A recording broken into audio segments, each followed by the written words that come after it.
Subscribe now. EU Debates.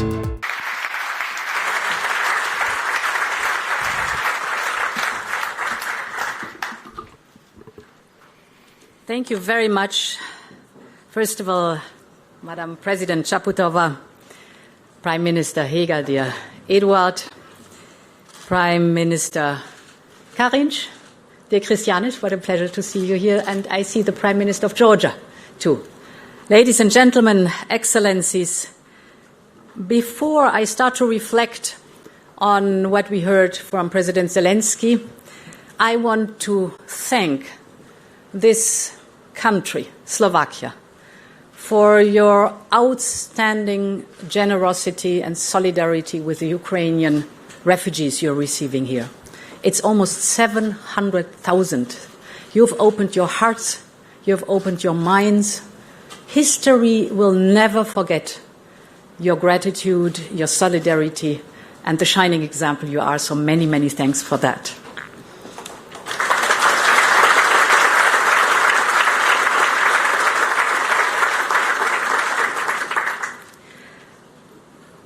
We have just heard President Zelenskyy, and it has been now 15 weeks that Russia has invaded Ukraine, an innocent neighbor, and we have learned so much about the tenacity of the Ukrainian soul. The people of Ukraine have found courage in adversity. We've just listened again and witnessed again that, and strength in each other. And even as this brutal bombing and shelling is going on, they've never left hope. They have never lost sight of what it is all about. It is about shaping the future of Ukraine. And the question indeed, how will Ukraine look like in 5 or 10 or 15 years? And the impressive element in it is that the Ukrainian people know exactly what they want their country to be. They want freedom. They want sovereignty. They want security. They want to fulfill the incredible potential of this beautiful country. They want to shape their future, the future on their own. And they want to be part of our European family. And they will at no cost let Kremlin stand in their way. I think this Ukrainian resolve is really inspiring for the whole world. I was, like you, Madam President, in Kiev right before Easter in Bucha. I've met survivors who were barely able to find words for what they have suffered. I've seen the mass graves. I've seen the body bags lined up next to a church. I have seen this trail of blood and destruction caused by the Russian army, and yet the Ukrainian people's desire to resume their lives after that terror is stronger than anything else. In just 1 month, they built a new railway bridge reconnecting the two towns to Kiev. And the situation is still dire, without any question. But they are taking back their towns, they are taking back their lives, disrespect of what is happening on the ground, and this is so impressive. Ukrainians want to return to the path that leads towards the future they dream of, towards a prosperous Ukraine, a peaceful country. And I want all of them to know that our European Union stands by their side. We will do everything possible in our power so that Ukrainians can once again be the masters of their own future. First, we have to support them to overcome this war. Second, they badly need financial relief. And third, we have to accompany Ukrainians in pursuing their path towards the European Union. And these are the very practical 3 topics I want to speak about. Ladies and gentlemen, Ukrainians must win this war. And Putin must witness that for him it is a severe strategic failure. It must be clear that invading a sovereign country comes with a massive price tag for the aggressor. We are all standing up for Ukraine. And therefore, we are not only providing military aid to a country under attack. I see here the leaders in the room, and I know of your work here in this field in bilateral support of military equipment, but also the European level for the first time ever in our history is providing financial support for buying military equipment for the Ukrainians. We are mobilizing our full economic power. Putin has mobilized his armed forces. We are mobilizing our economic power with the powerful sanctions that we have imposed. We have imposed economic sanctions on any kind of goods that might be necessary for modernizing or diversifying the Russian economy. And these sanctions are biting, they're grinding their teeth into the Russian economy. We're paralyzing the Russian central bank's capacity to raise capital. We're cutting off Russian banks from the SWIFT system. We are getting rid, and we have to get rid, of our dependency of Russian fossil fuels. This is the deepest cut we can do to the Russian economy, because the Russian economy is not a very modern economy, it's not a very diversified economy, but it is an economy based on fossil fuels. So if we want to hit the Kremlin's war chest, if we want to drain Putin's war chest, then we have to get rid of our dependency on Russian fossil fuels. We have gotten rid of coal already. We're working hard now to ban up to 90% of Russian oil, and we have to get rid of Russian gas. And for that, distinguished ladies and gentlemen, we have put out our plan, our roadmap. This is Repower EU. It's a plan of 300 billion euros that is composed of, on one hand, energy saving. That sounds so simple, but it's a powerful tool. If we would only lower in the heating, for example, 2 degrees Celsius, or if there is an air conditioning, increase it by 2 degrees Celsius, in the European Union, this is the whole supply we're getting through Nord Stream 1 at the moment being Russian gas. Only 2 degrees. Everybody can contribute. Everybody can give his or her share to reduce the dependency on Russian gas.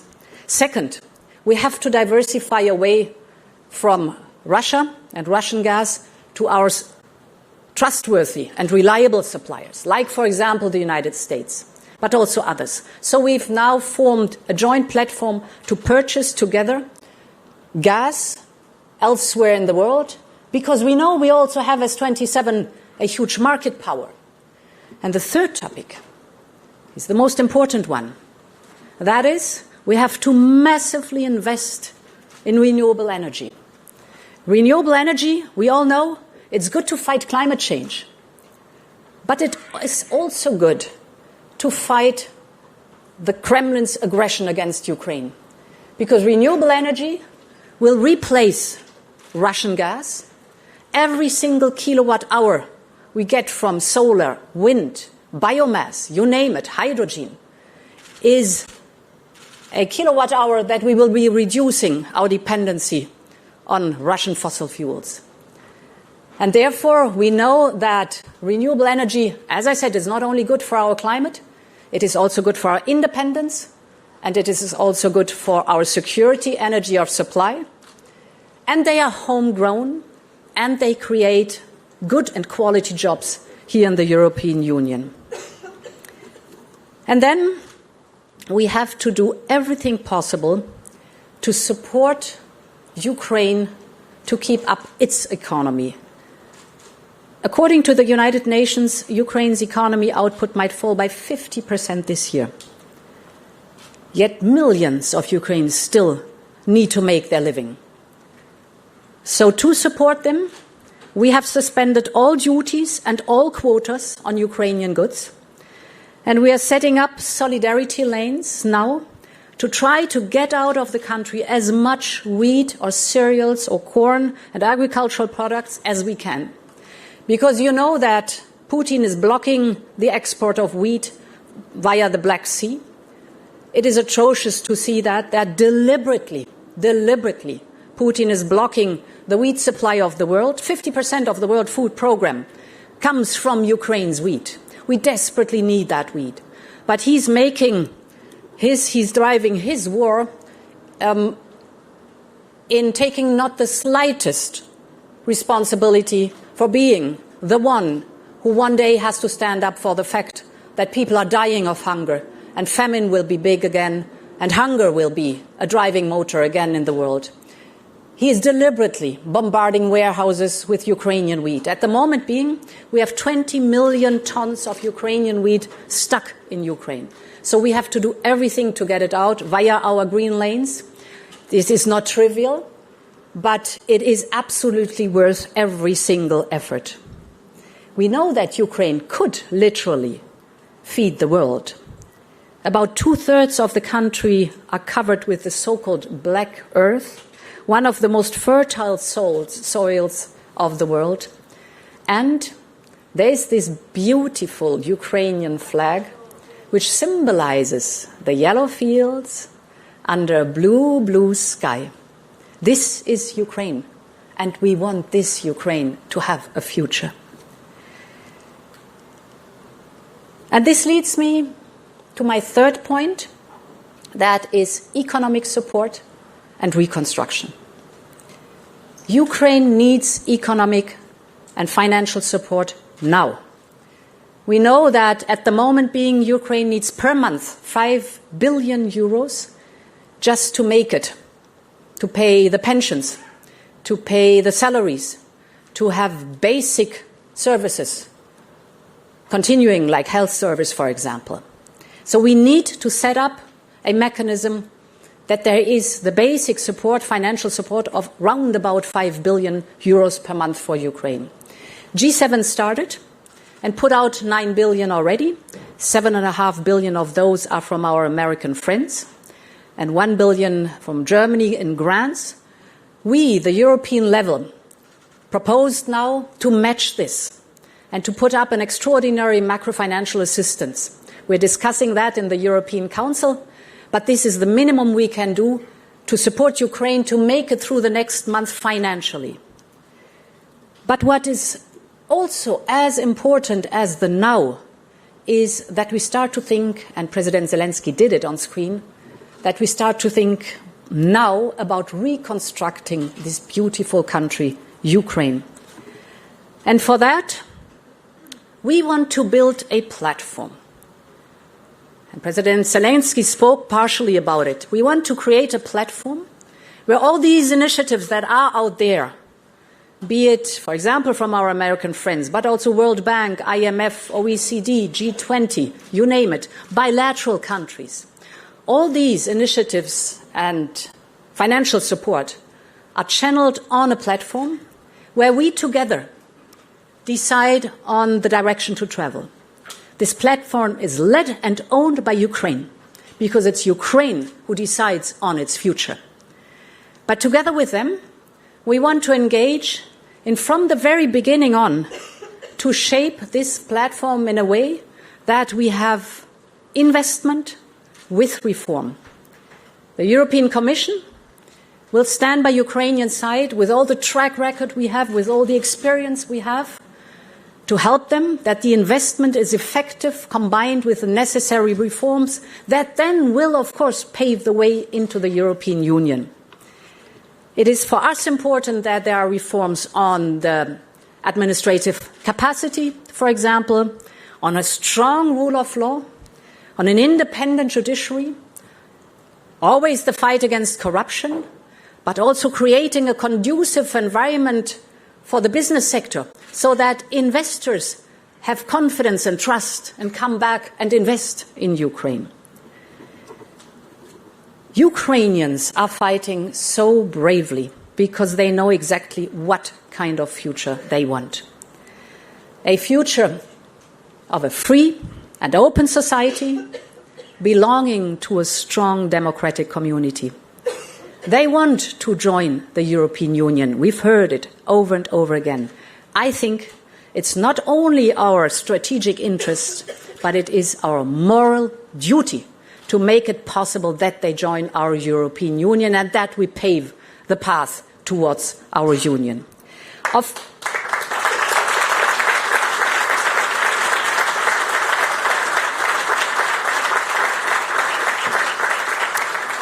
And let me tell you why I think it is so important to combine investment and reform.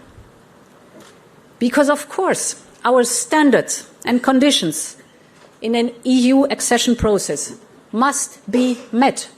There is neither a wild card nor shortcut. But how fast, how quickly, how the speed of such a process is, this is depending on the country itself and our support. And I'll never forget, Prime Minister, dear Eduard, that you told me what a change it made in Slovakia when the country, at a certain point in time, decided to be serious about the accession of process towards the European Union. And then you told me that the European Commission sent expertise, advice, a team that worked with you day and night to do the reforms that were necessary. Of course, there was a certain amount of investment, and you made it within a few years. And this is important. Once again, no shortcuts, no wildcard. Standards and conditions have to be met because this is true for all of us in the European Union, and we know on a daily basis how hard it is to keep these standards up among us 27. So that has to be. But it's up to us how much we support, how much we invest, and it's in the hands of our Ukrainian friends what they are making out of it. And ladies and gentlemen, after all, I always think when I listen to President Zelenskyy and all our Ukrainian friends, and the last days I met many young people from Ukraine, young delegates from Ukraine, Ukraine's longing and its aspirations are basically a reflection of what we have achieved together over the past 77 years. And if I may pick up the words that President Zelenskyy spoke, I think it was the last question on the responsibility he has. He said, "This is not a burden. This is a great responsibility. And this should be our motto, supporting Ukraine on its path towards the European Union. It is not a burden. It is our historic responsibility. Long live Europe, Slava Ukraine."